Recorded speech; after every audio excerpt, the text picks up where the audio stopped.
Hey, welcome back to the American Dream. The entrepreneurial journey always has its ups and downs. Imagine the 2008 market crash causing you to lose $100 million. That's the story of David Meltzer, who joins us on the American Dream. And there's a lot more to your story as well. Written books, keynote speaker with Forbes magazine right in there. So got a lot going on, man. Yeah, a lot of fun, but it's part of being an entrepreneur, right?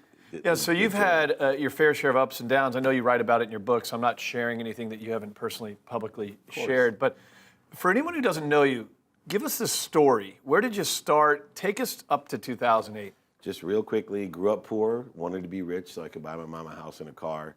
Ended up making a choice out of law school to get into technology. Worked for West Publishing. In 9 months, made my first $1 million. Bought my mom that house and the car. What year was this? In 92. Okay. And then by 95, we got bought out for $3.4 billion. Set me in a different branding mode to brand myself as a technology guy. Wow. Went up to the Silicon Valley, raised $169 million for a company called EveryPath, wireless proxy server space, then got hired as Samsung CEO of their first convergence device, which we now call smartphone. So I was the CEO of the PCE phone, the world's first CE device. Wow. And made a ton of money. They kicked me out because the company got too big. I was out over my skis. Started investing in technology, real estate. My dad was a commercial broker. So I ended up with a golf course, a ski mountain, 33 properties here in San Diego alone. And I overextended myself, thought I could always borrow against the equity I had. The banks went under, and then all of a sudden said, as I was in lawsuits too, right, liquidating my ego, that's my terminology. All of a sudden they said, hey, you got millions of dollars, but you can't have it. I learned a valuable So you have all lesson. this equity in real estate and you can't tap into it. Can't tap into it. A lot of people went through that. I mean, even on a smaller scale. I mean, individual homeowners and everything else is a tough time. Yeah, so I lived here in Rancho Santa Fe. I just made a conscious decision not to fight it. I wanted to pay back everybody that I owed because I figured liquidating the properties through bankruptcy would pay any debts I had. So I actually came out of bankruptcy in a moral position that I felt comfortable with. But during that process, I met Lee Steinberg, the most notable sports agent, became CEO. What year is this? This was in 2008. Okay, so market crashes. You're going through all this, this liquidation, this BK. Yeah. Meet Lee Steinberg. Lee Steinberg. Within 48 hours, he hired me as his COO. Within 6 months, I became the CEO of the most notable sports agency. Most people know him from Jerry Maguire. Sure. So explain this. How do you go from tech to a sports agency and be able to carry the skill set over? Great question, because most people want to be Jerry Maguire. Sure. Right? And they still come up to me. I always focused, because I went from being a lawyer to technology, I always focused in on skills, knowledge, and desire. I played football and baseball in college. You know, I really a sports guy. I always dreamed of being a sports agent.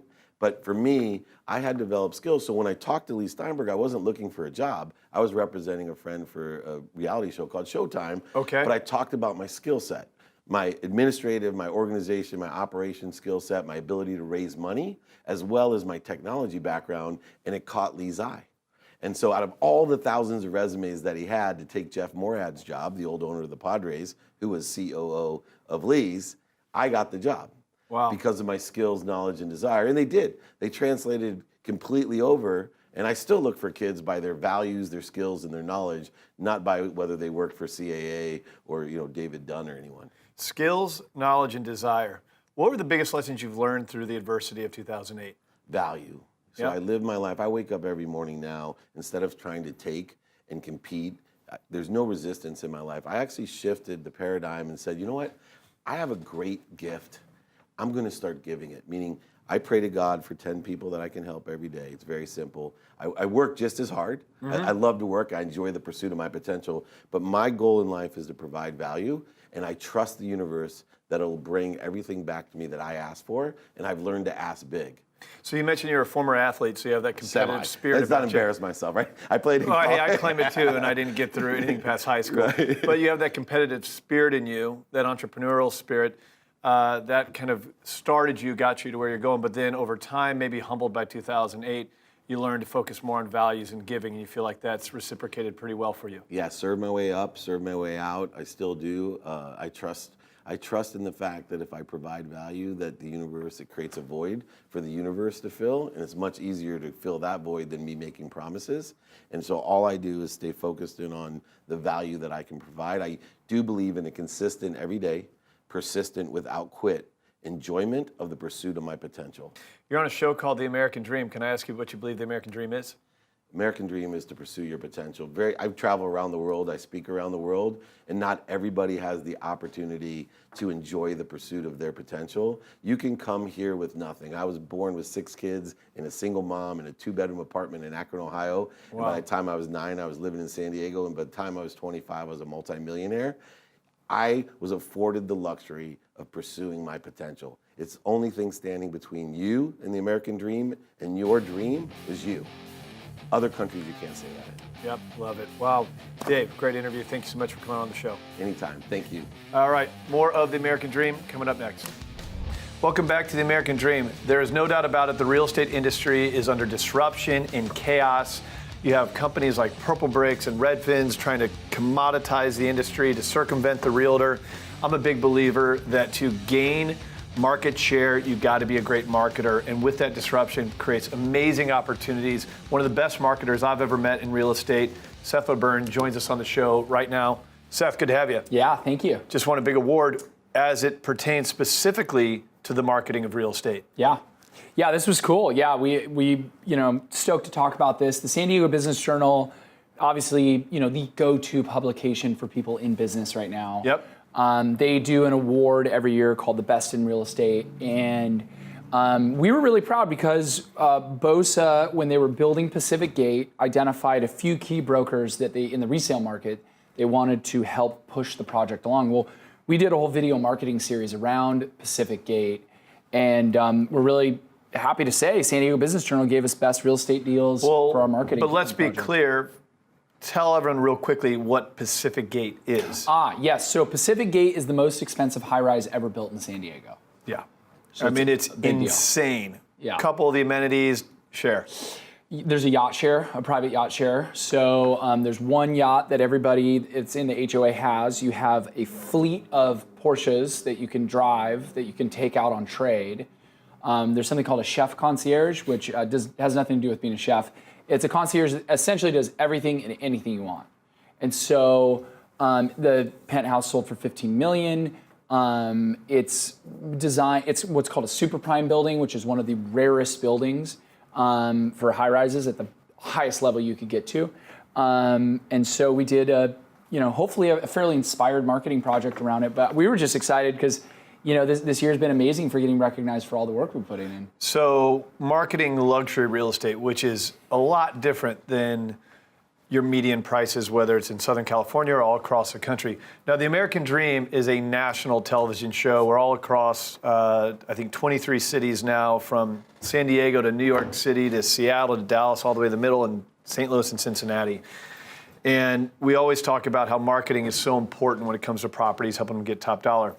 What we've found through our network of power players, which is a trademark term on The American Dream, many of our elite luxury realtors in their markets are flying you there to market their properties, these 10, 20, $30+ million properties. Tell us some stuff you've done recently. Yeah. So it's been an amazing, 2017 and 18 have been incredible for this. So, last year we went to Coeur d'Alene, Idaho, and advertised one of the most expensive homes ever constructed in Idaho on the lake. We were there for 3 days, created an amazing video with Sotheby's out there.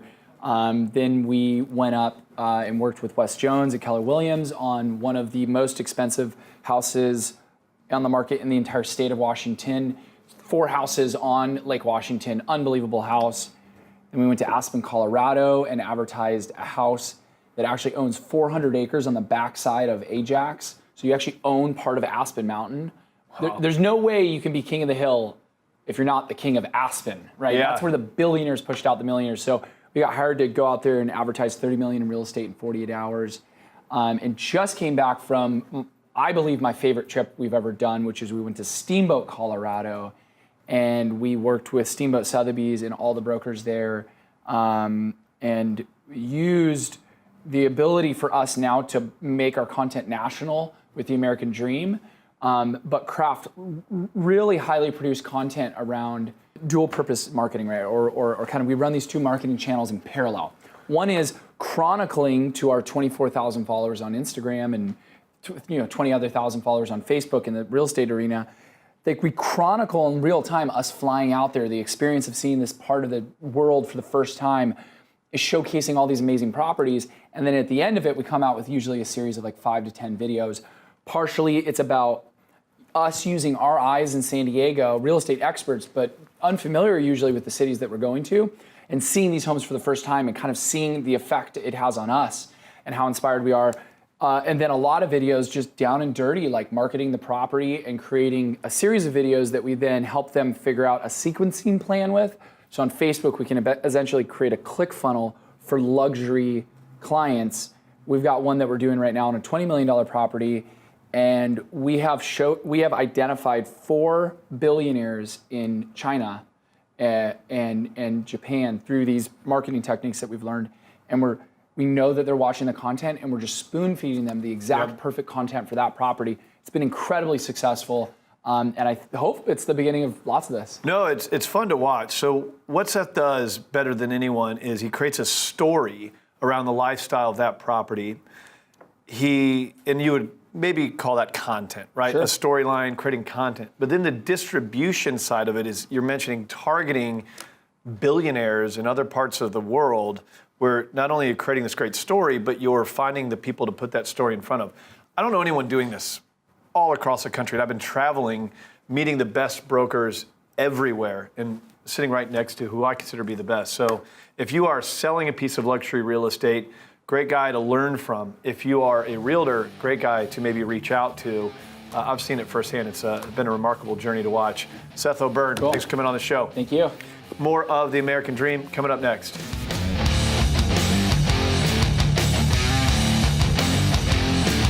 Well, as you know, the American Dream is a national program where we focus on business, the entrepreneurial spirit, overcoming adversity, finance, the market, all things that are relevant to empowering your American dream. But a big topic of conversation on this show is housing. So what we do is we integrate local, top-producing, award-winning realtors to cover a wide range of topics on that subject, different micro markets, different niche subject matter. Housing is such a big topic, so we're going to bring you a lot of information right now from some of the best in your market. Let's check out these interviews. Welcome back to The American Dream. We've got a great segment for you this time. We are talking about technology, how it's affecting real estate, what we're doing to keep it prevalent, and we are talking with 2 special guests. I've got Denton Aguam. He's the owner and founder of the Dare Network with Keller Williams Realty. He's brought with him Jordan Espeseth. He is the owner and publisher of North DFW Real Producers. Jordan and Denton, thanks so much for being here with us.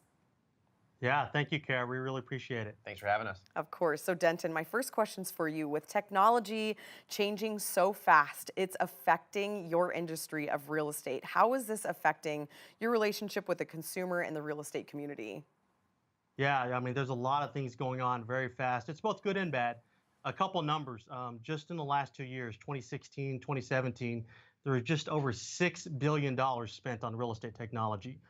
That's more than the previous 5 years all combined. So there's a lot of companies, VCs coming in that want to change the industry for the good and some for the bad. It just depends on what side of the line you're on.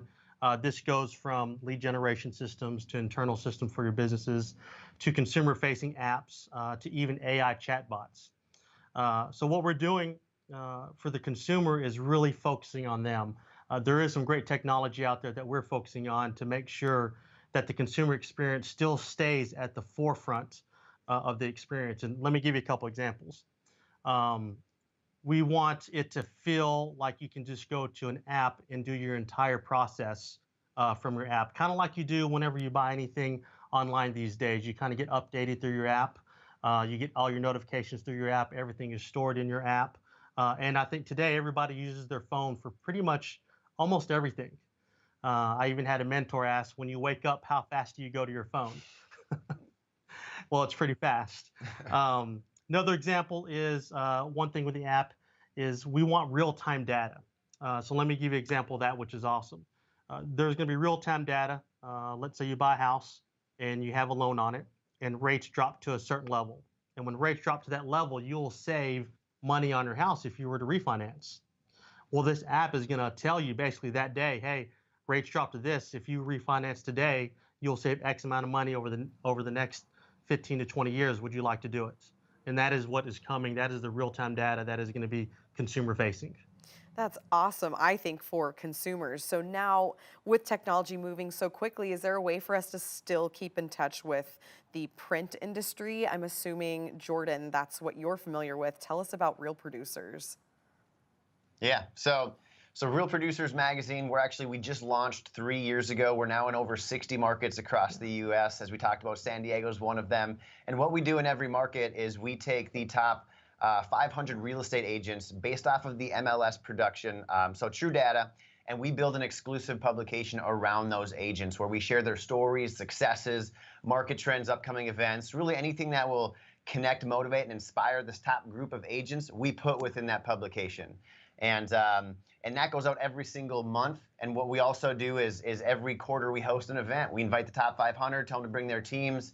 And it's a great place at a classy venue around DFW to have the best in the industry together, rubbing elbows, masterminding, and have a good time. Yeah. Awesome. So what's the biggest value, I think, for the agents or the partners? Yeah, absolutely. So in all of DFW, and Denton, correct me, I believe Yeah. it's about 60,000 in the whole DFW market, licensed real estate agents. Roughly, yeah. And so our market is really the north portion of that, North DFW, and there's over 30,000 licensed real estate agents in that market. The top 500 are doing over 80% of the entire volume done. And so these agents, they're different. They operate at a totally different level. They have more knowledge. Their work ethic's different. And so for us to connect these agents together at a higher level, they can learn and grow and become better at what they do if they're mingling with these other top performers. And our publication allows to connect them. And the other thing is, for those who are featured, like Denton, I got right here. Denton was featured on the cover of our publication, and he was nominated. Denton's not paying us. He was nominated as his numbers are great. He's very well respected within the community, and so those who are featured within our publication, it's a huge testament to them and their business, and they'll use that as listing tools and to market and to grow their own business too. So awesome. I love what you guys are doing, keeping people connected either on technology or through that awesome magazine, Real Producers. So Jordan and Denton, thank you so much for sharing what you've got going on over there in Dallas. Yeah. Absolutely. Thank you. Of Thank course, you. we'll see you guys next time. Thanks so much for watching The American Dream. We'll be right back with more.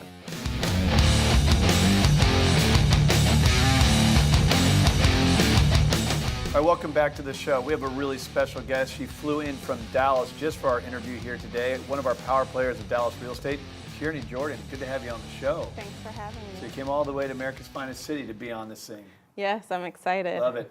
And then we have a special guest that you've just introduced us to, is Calliet, who is a personal trainer, self-made, kind of got his own American dream. Welcome to the show as well. Nice to meet you. Thank you. So help us understand the connection here, and then I want to talk to you about real estate, and I want to talk about what you're doing with health and wellness, life coaching, and personal training. How'd you guys connect?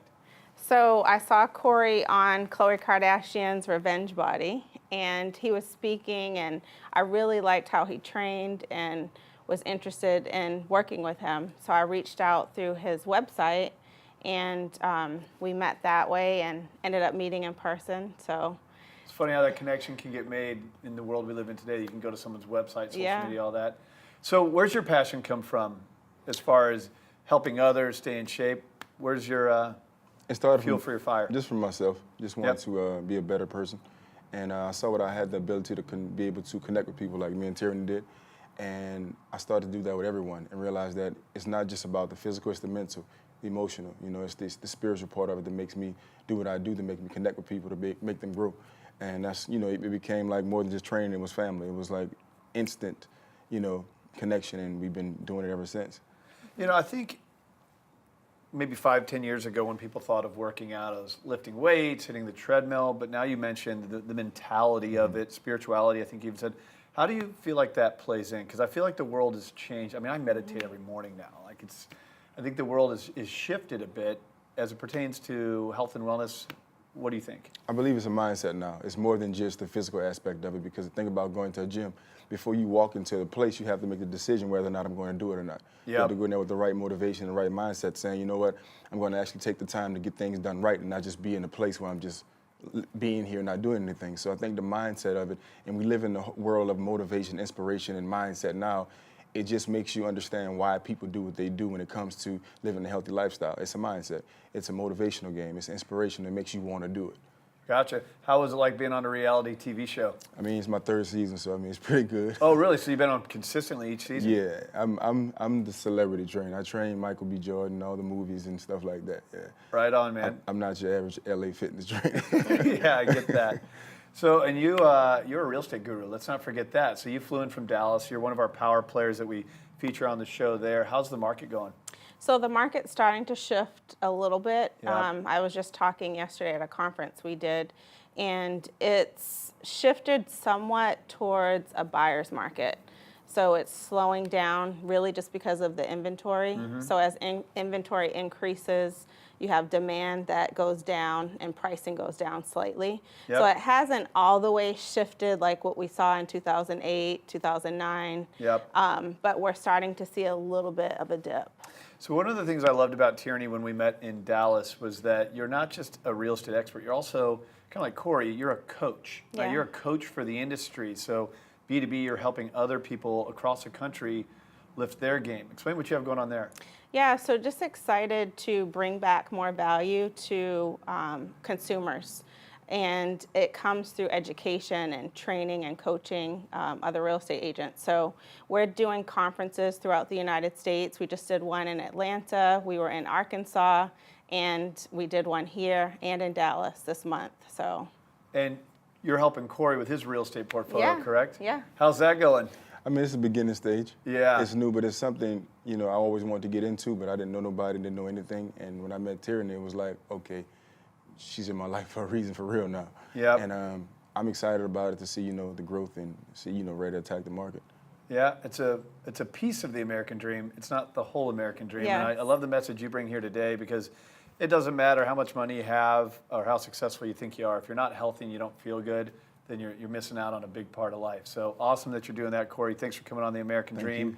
Finishing out the year in real estate in Dallas. Any predictions for us? What do you think? I think the market's still going to stay strong. I mean, we have quite a good time for the shift to happen. So if sellers are thinking about selling, now is definitely the time to capitalize. And on the buyer side, the interest rates are still really good. So Yeah. there's still opportunity on both sides. And a lot of people think, oh, I shouldn't buy because I'm going to have to buy at the height of the market. But when you look at the numbers and you really calculate, okay, if I buy at a higher price point but a lower interest rate, Yep. and you look at the numbers over time, it makes more sense. Yep. So the market is still thriving. We are seeing a little bit of a dip, but it's still a great opportunity on both sides. Thank you, Corey. Thank you, Tierny. Two great stories of the American Dream. Love it. All right, more of the show coming up next.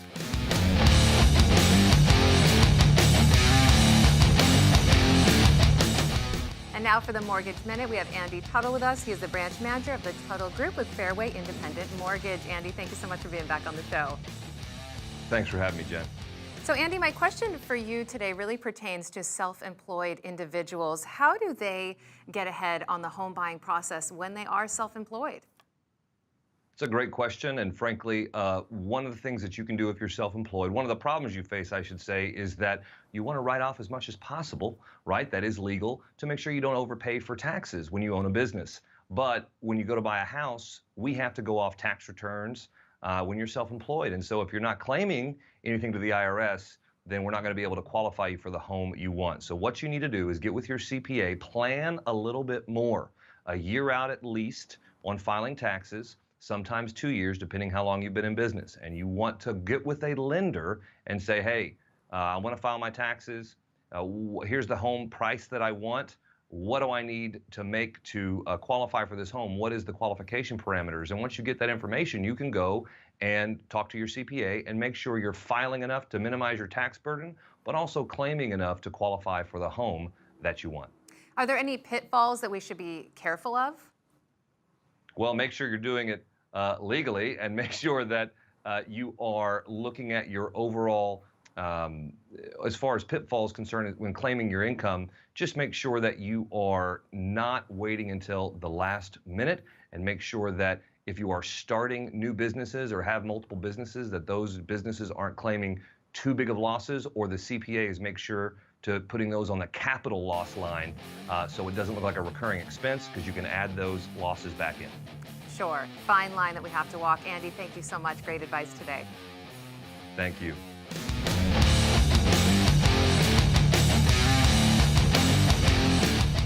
now for our title tip of the day, I want to welcome back our title partner, Zach Sams with Kensington Vanguard, National Title of Texas. Zach, thank you so much for being back on the show.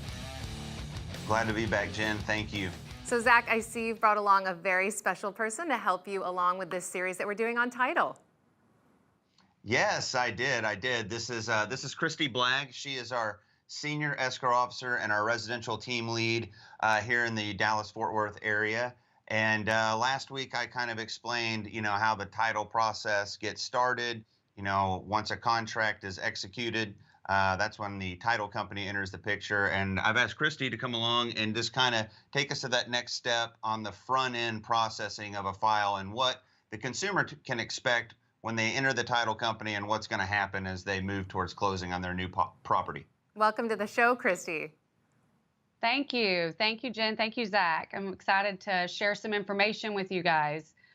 So now that our partners and consumers have trusted Kensington Vanguard with their contract and look to us for answers on getting them to closing, our team that we have in place is very knowledgeable and will start to process their contract, which means we have to gather lots of information from the consumer and their realtor partners in order to make that happen.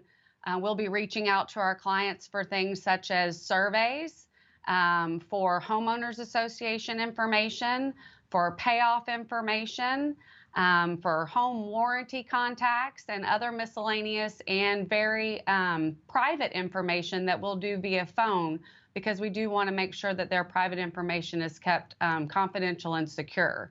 So as we do that, we reach out and we contact them directly and build that relationship and that communication that's very, very crucial in the beginning stages of getting to know our clients, so that we build that right before we get into the process of making our way to the final stages of closing.